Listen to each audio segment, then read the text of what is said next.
Okey, Assalamualaikum warahmatullahi wabarakatuh.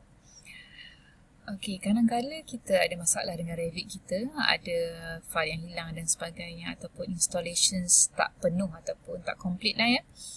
So mungkin salah satu cara kita boleh, saya suka search je, add remove.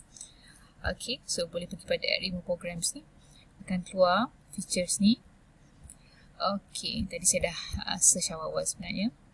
So, saya pergi pada Autodesk Revit 2019 untuk saya lah. Kalau yang lain boleh tengok versi yang sepatutnya lah. Versi yang apa tu, you all install.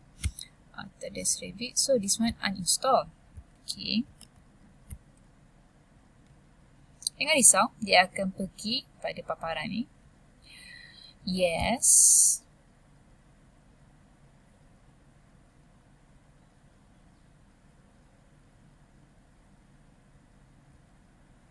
Tunggu sekejap.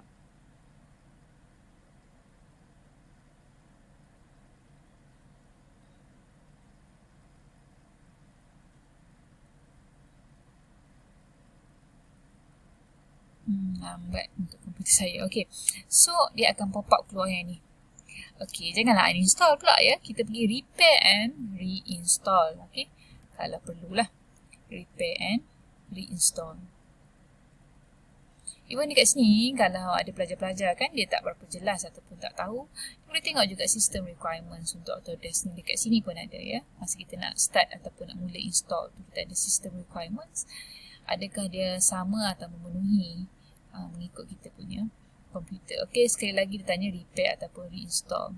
Okey, repair pun boleh. Restore this product to the default state. All files modified from the default state are overwritten. Reinstall this product. All files are overwritten. Okey, so both of it pun boleh guna. Okey, that's all. So, tekanlah repair. Terima kasih.